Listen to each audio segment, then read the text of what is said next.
Coaching academy के YouTube official channel में आपका बहुत बहुत स्वागत है। आज की क्लास में जो हम बात करेंगे वो हम भारत के संविधान की जो विशेषताएं हैं उन विशेषताओं के बारे में बात करेंगे। उसके बाद हम इसका संविधान का क्रिटिसिज्म जो है किस तरीके से जो पॉलिटिकल थिंकर्स हैं उन्होंने इसका क्रिटिसिज्म किया है, उन क्रिटिसिज्म के बारे में भी हम आज की क्लास में बात करेंगे। तो आइए स्टार्ट करते हैं टॉपिक्स भारत के संविधान की विशेषताएं। संविधान की विशेषताएं। देखिए, संविधान की बहुत सारी विशेषताएं हैं, एक एक करके हम उनके बारे में बात करते हैं। सबसे पहले जो हम बात करेंगे वो है हमारा सबसे बड़ा लिखित संविधान। सबसे बड़ा लिखित संविधान।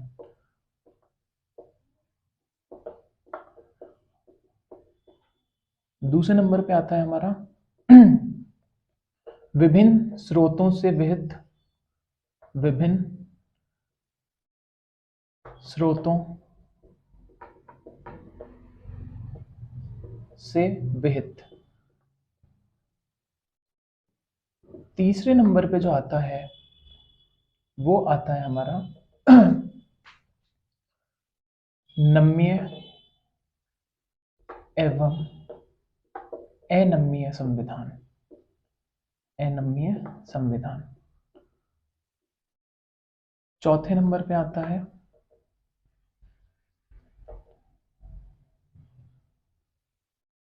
संघात्मक एवं एकात्मक। पांचवें नंबर पे आता है हमारा मौलिक अधिकार। मौलिक अधिकार। छठे नंबर पे आता है हमारा नीति निर्देशक तत्व। नीति निर्देशक तत्व।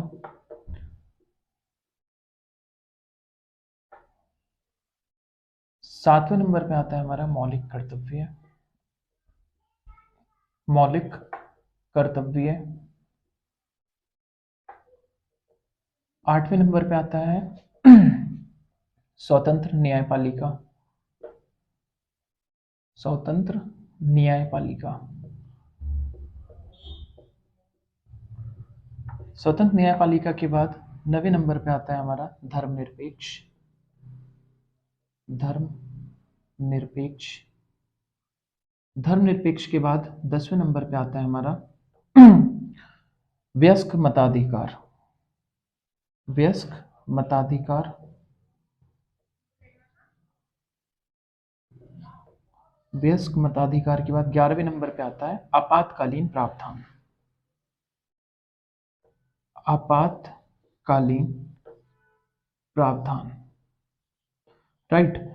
ये सारी की सारी जो है वो संविधान की विशेषताएं हैं, एक एक करके हम इनके बारे में बात करते हैं। सबसे पहले जो बात करते हैं वो करते हैं सबसे बड़ा लिखित संविधान। भारत का जो संविधान है वो सबसे बड़ा, विश्व का सबसे बड़ा लिखित संविधान है। देखो, संविधान जो है दो टाइप के होते हैं, एक होता है लिखित और एक होता है अलिखित। अलिखित। तो अगर हम अमेरिका की बात करें तो अमेरिका का संविधान जो है वो लिखित है, यूएसए आ गया। अलिखित संविधान में यूके का आ गया। तो हमारे यहाँ पर जो है इंडिया का जो कॉन्स्टिट्यूशन है वो सबसे बड़ा कॉन्स्टिट्यूशन है। सबसे बड़ा कॉन्स्टिट्यूशन क्यों है? इसके पीछे तीन रीजन है। पहला रीजन, एक तो भारत का ज्योग्राफिकल एरिया। भारत का जो ज्योग्राफिकल एरिया है वो काफी बड़ा है।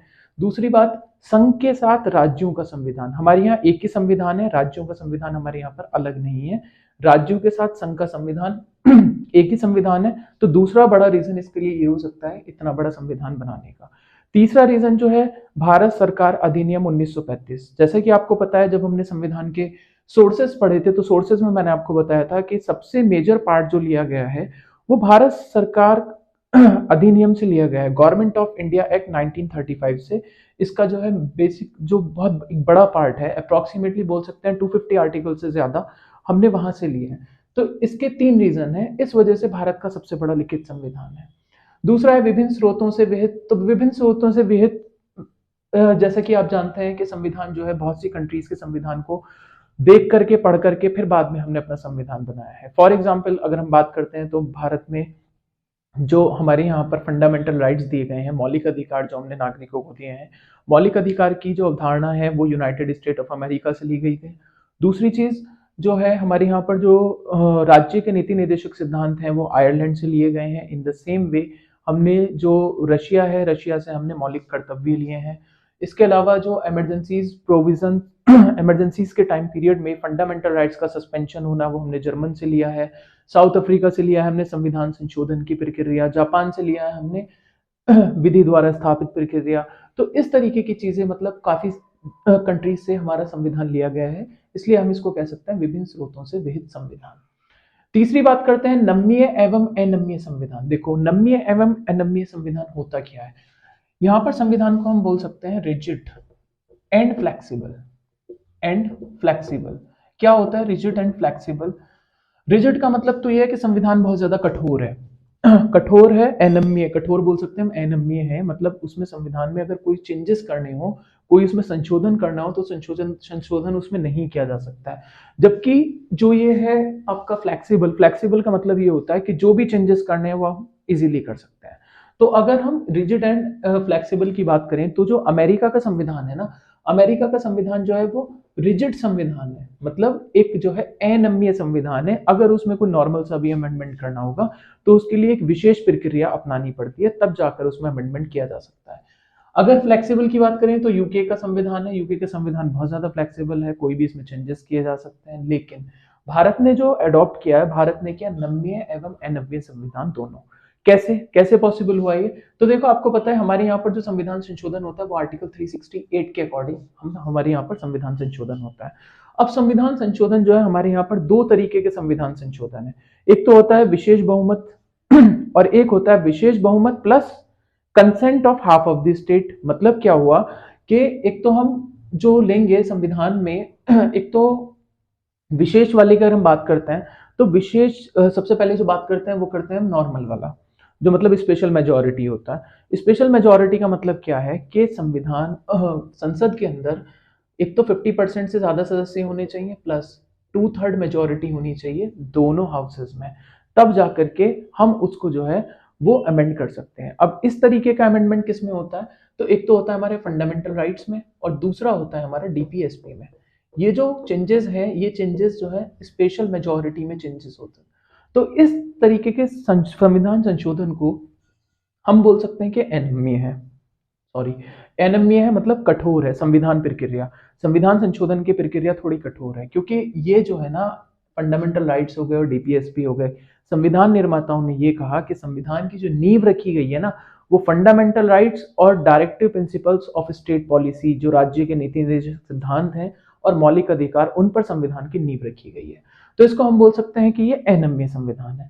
अब नव्य संविधान की बात करें तो पहला तो हमारे यहाँ पर ये है, और दूसरा जो तरीका है संविधान संशोधन का वो ये है कि इसमें क्या होगा कि दोनों हाउसेस की हमको जो ना क्या चाहिए 2/3 मेजोरिटी चाहिए।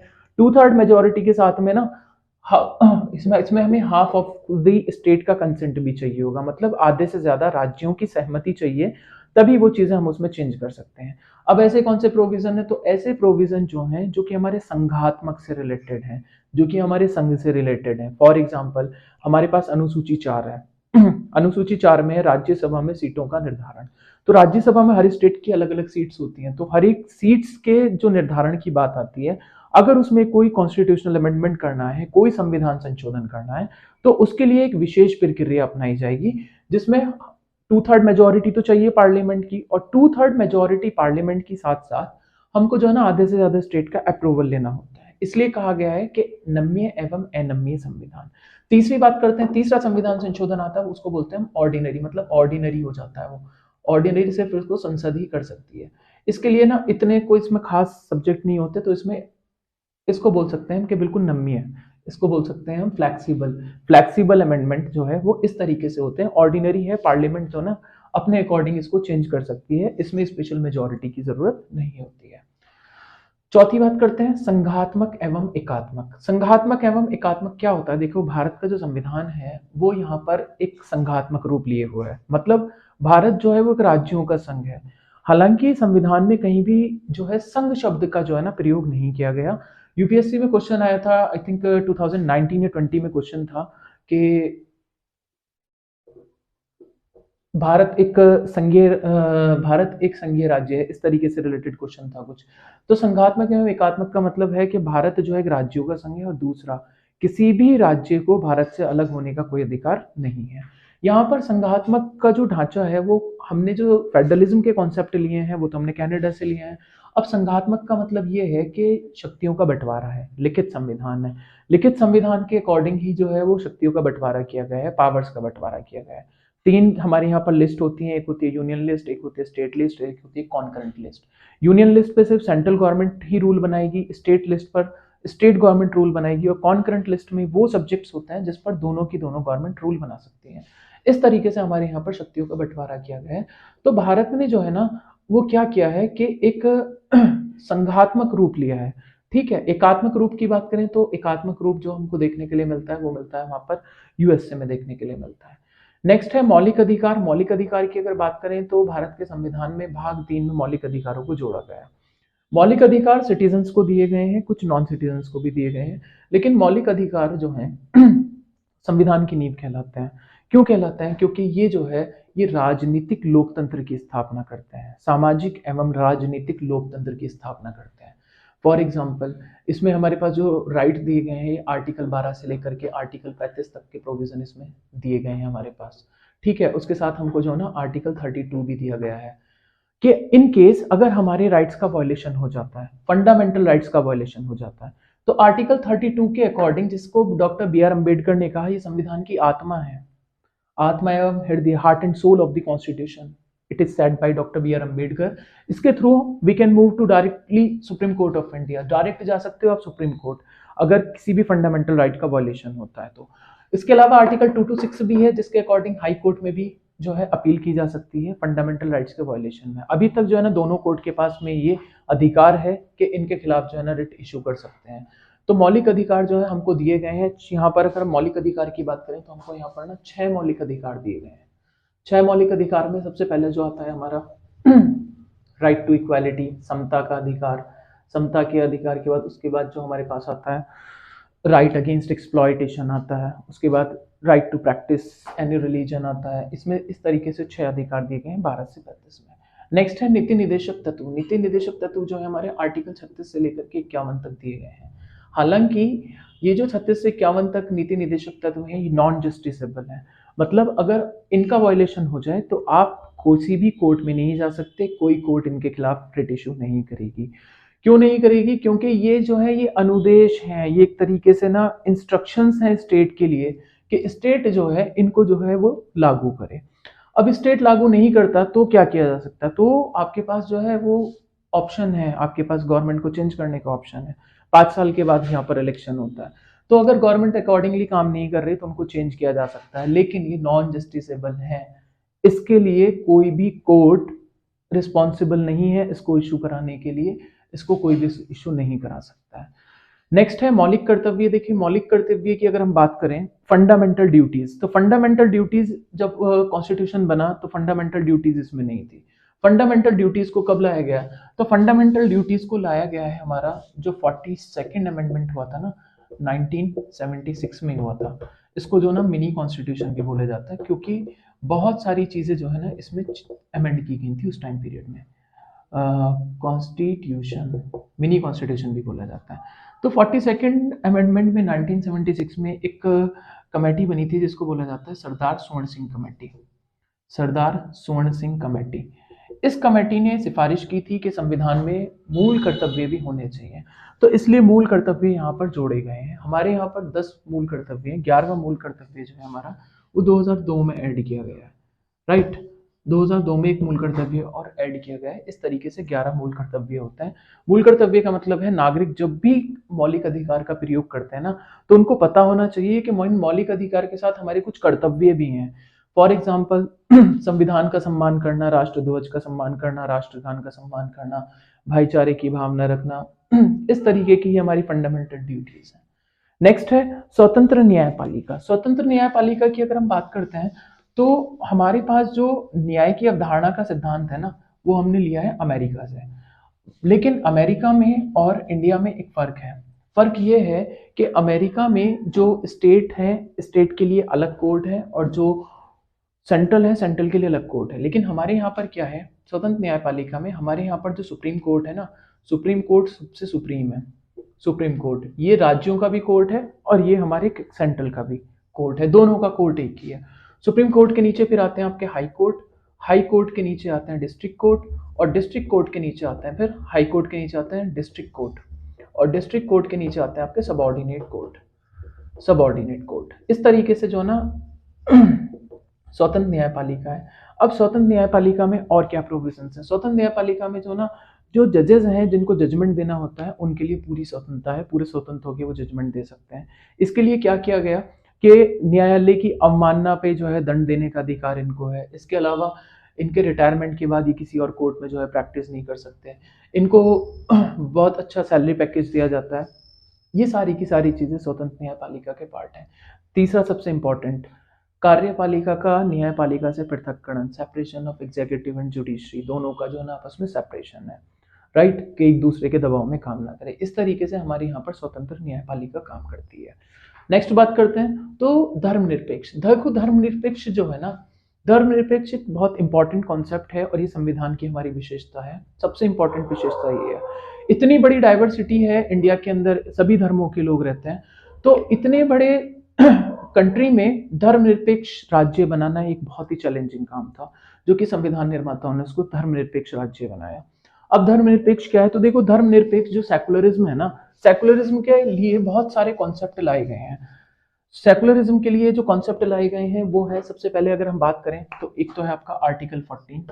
आर्टिकल 14 क्या कहता है? आर्टिकल 14 कहता है equality before law. Equality before law क्या है? इक्वालिटी बिफोर लॉ, कानून के सामने सब बराबर है, कानून के समकक्ष समानता।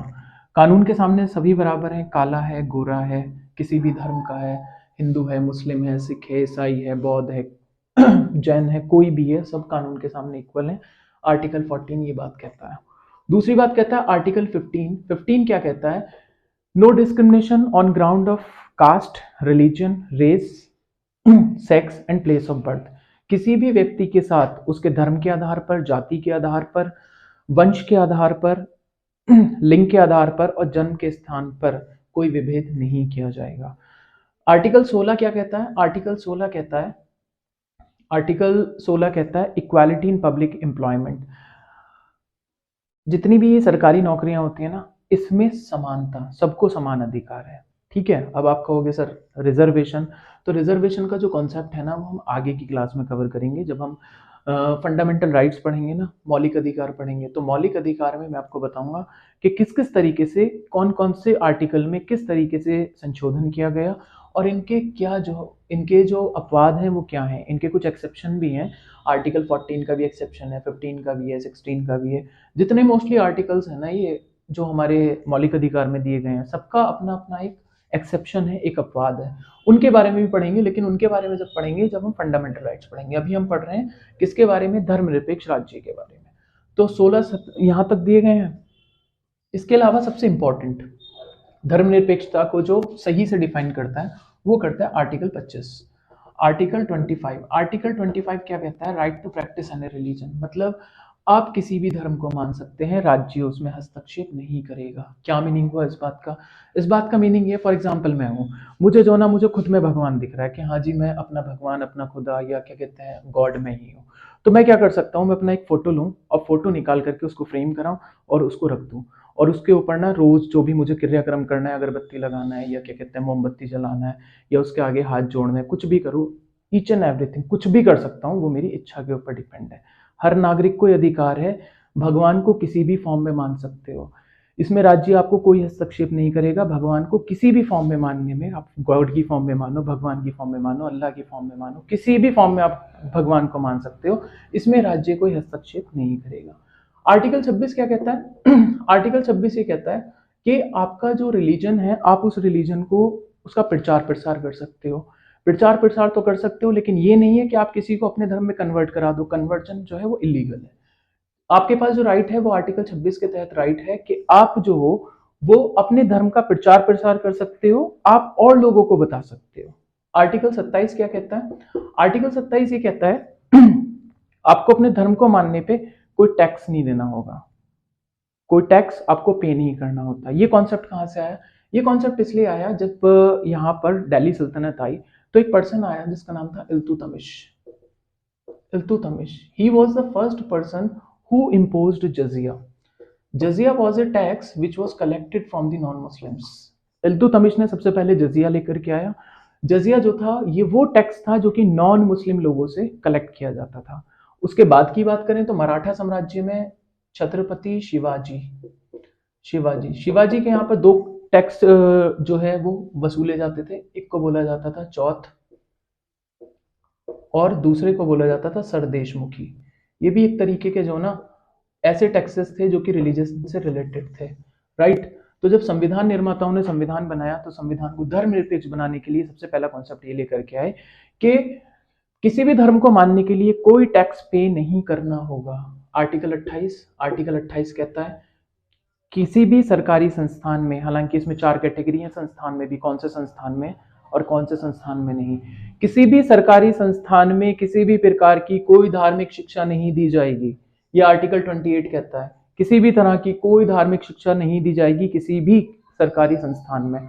4 कैटेगरीज हैं इसकी, कुछ मान्यता प्राप्त हैं, कुछ एडेड हैं, वो सारे हम तब डिस्कस करेंगे जब हम मौलिक अधिकार के बारे में पढ़ेंगे। अभी हम सिर्फ सेकुलरिज्म के बारे में पढ़ रहे हैं, धर्मनिरपेक्ष राज्य के बारे में पढ़ रहे हैं कि धर्मनिरपेक्षता के लिए कौन कौन सी चीजें जरूरी थी, कौन कौन से प्रोविजन लाए गए थे, राइट। इसके अलावा आर्टिकल 29 भी किस चीज का राइट देता है? अल्पसंख्यकों को राइट देता है। अल्पसंख्यकों को अपनी भाषा, अपनी लिपि, अपनी संस्कृति उसको मानने का अधिकार है। आर्टिकल 30 कहता है कि जो माइनॉरिटीज में लोग हैं ना वो क्या कर सकते हैं, वो अपनी पसंद के जो है इंस्टीट्यूशंस एस्टैब्लिश कर सकते हैं, राइट। ये सारी की सारी चीजें जो है धर्मनिरपेक्ष राज्य को रिप्रेजेंट करती हैं। मतलब एक धर्मनिरपेक्ष राज्य को बनाने के लिए इतने सारे प्रोविजन जो है कॉन्स्टिट्यूशन में दिए गए हैं। और धर्मनिरपेक्षता जो है ना वो आती है बेसिक स्ट्रक्चर में, हमारे जो संविधान की उद्देशिका है जिसको हम प्रिम्बल बोलते हैं ना, प्रिम्बल में ये दी गई है, राइट। नेक्स्ट है वयस्क मताधिकार। देखो सबसे इंपॉर्टेंट चीज क्या है? वयस्क मताधिकार। अगर ये ना हो तो भारत में जो डेमोक्रेसी है, भारत में जो सेकुलरिज्म है, भारत में जो सोशलिज्म है या इंटीग्रिटी है या फेडरलिज्म है, अगर ये ना हो तो इसके बिना कुछ भी संभव नहीं है, राइट। वयस्क मताधिकार, वयस्क मताधिकार का मतलब है कोई भी पर्सन जो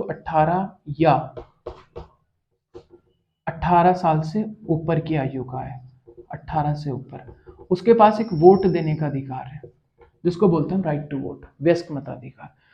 पुराने टाइम की बात करें तो पुराने टाइम में जब ब्रिटिशर्स यहाँ पर रूल कर रहे थे तो यहाँ पर लोगों के पास, सबके पास नहीं था वयस्क मताधिकार।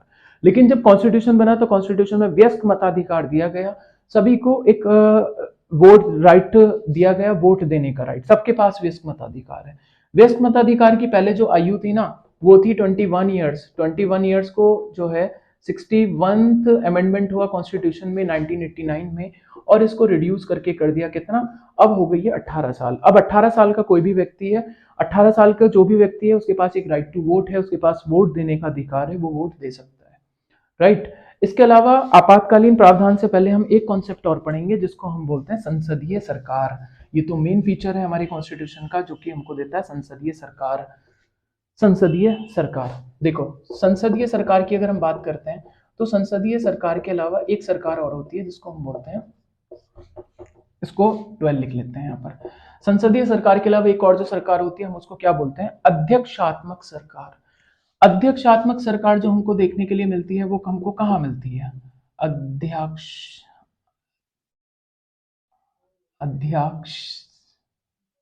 सरकार कहां पर देखने के लिए मिलती है? तो ये हमको देखने के लिए मिलती है यूएसए में।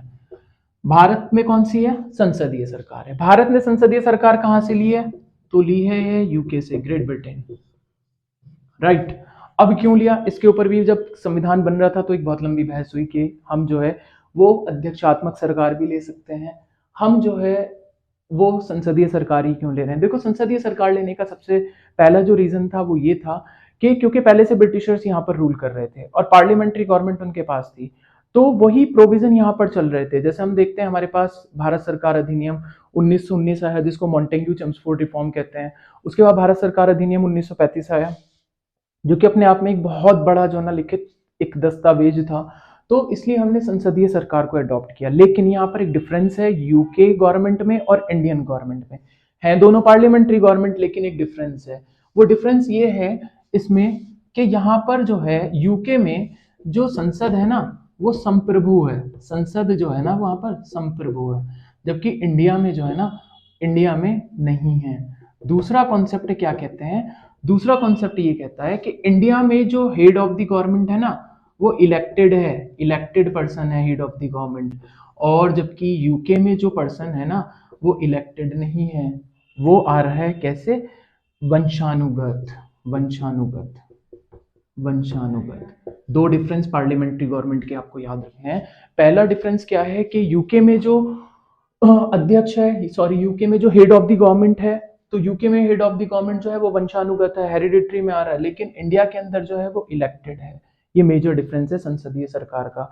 संसदीय सरकार के और क्या लक्षण है हमारे पास, और कौन सी विशेषताएं संसदीय सरकार की, तो हमारे पास 2 लेयर गवर्नमेंट है, 2 लेयर की हमारे पास गवर्नमेंट है। 2 लेयर गवर्नमेंट के अलावा मतलब दो द्विसदनात्मक जिसको बोलते हैं, एक लोकसभा एक राज्यसभा, इस तरीके से हमारे पास 2 सदनीय गवर्नमेंट है। इसके अलावा लिखित संविधान है, इसके अलावा एकल नागरिकता है। ये सारे के सारे कॉन्सेप्ट जो है ना वो संसदीय सरकार में, जैसे मंत्रिमंडल, मंत्रिमंडल का राष्ट्रपति द्वारा नियुक्त होना, इसके अलावा निचले सदन का विघटन होना, निचले सदन का विघटन होना, ये सारे के सारे जो प्रोविजंस है ना वो संसदीय सरकार के सारे लक्षण माने जाते हैं। नेक्स्ट आगे की बात करते हैं, आपातकालीन प्रावधान। आपातकालीन प्रावधान के बारे में जब हम पढ़ते हैं ना, तो आपातकालीन प्रावधान जो है ना, इमरजेंसी जिसको बोलते हैं, इमरजेंसी हमारे यहाँ पर ना 3 टाइप की होती है। पहला कौन सा टाइप है, युद्ध या बाह्य आक्रमण, बाह्य आक्रमण, बाह्य आक्रमण, युद्ध, बाह्य आक्रमण या सशस्त्र विद्रोह, सशस्त्र विद्रोह। इन तीनों के बेस पर जो है वो नेशनल इमरजेंसी लगाई जा सकती है। ये आती है आपकी आर्टिकल 352 के तहत, राइट। दूसरी इमरजेंसी क्या है, दूसरी इमरजेंसी बोलते हैं हम, जिसको हम बोलते हैं राज्य इमरजेंसी, स्टेट इमरजेंसी, राज्य आपातकाल।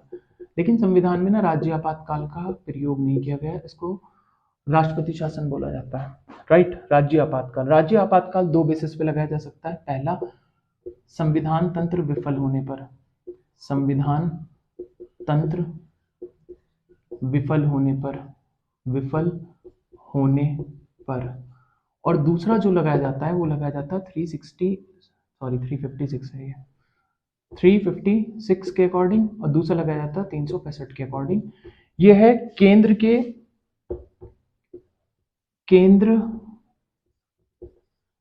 के अनुदेश ना मानने पर, केंद्र के अनुदेश ना मानने पर। मतलब अगर कोई भी स्टेट है ना, कोई भी स्टेट है, कोई भी स्टेट में अगर संविधान तंत्र विफल हो जाता है, कॉन्स्टिट्यूशन के अकॉर्डिंग गवर्नमेंट वर्क नहीं कर पा रही है, तो उस कंडीशन में आर्टिकल 356 के अकॉर्डिंग जो है वहां पर इमरजेंसी लगा दी जाती है। और उस सिचुएशन में पूरा का पूरा जो वहां का संविधान है ना वो जो है हमारा कैसा हो जाता है, वो एकात्मक हो जाता है। मतलब पूरा का पूरा जो शासन है ना वो प्रेसिडेंट के हाथ में आ जाता है। जितने भी उनके डिसीजन होते हैं ना वो सारे उसके हाथ में होता है, प्रेसिडेंट के हाथ में होता है। प्रेसिडेंट जो समय में स्टेट लिस्ट जो होते हैं ना उन पर भी जो है अपना ऑर्डिनेंस जारी कर सकता है।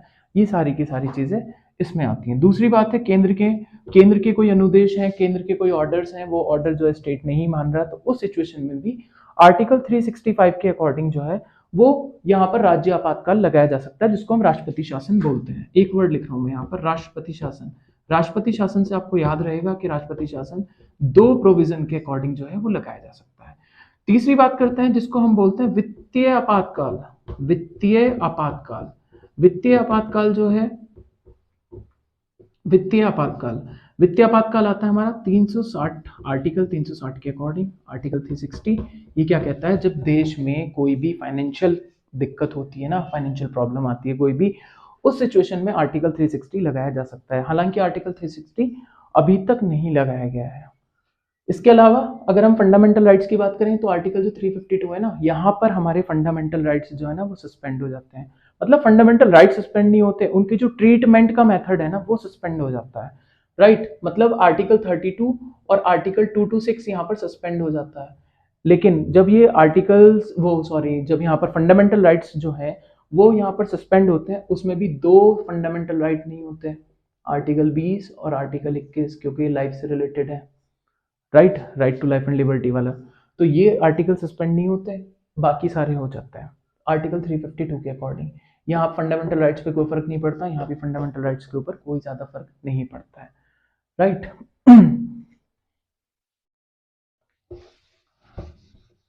संसदीय सरकार हो गया, न्यायपालिका, आपातकालीन प्रावधान, ठीक है।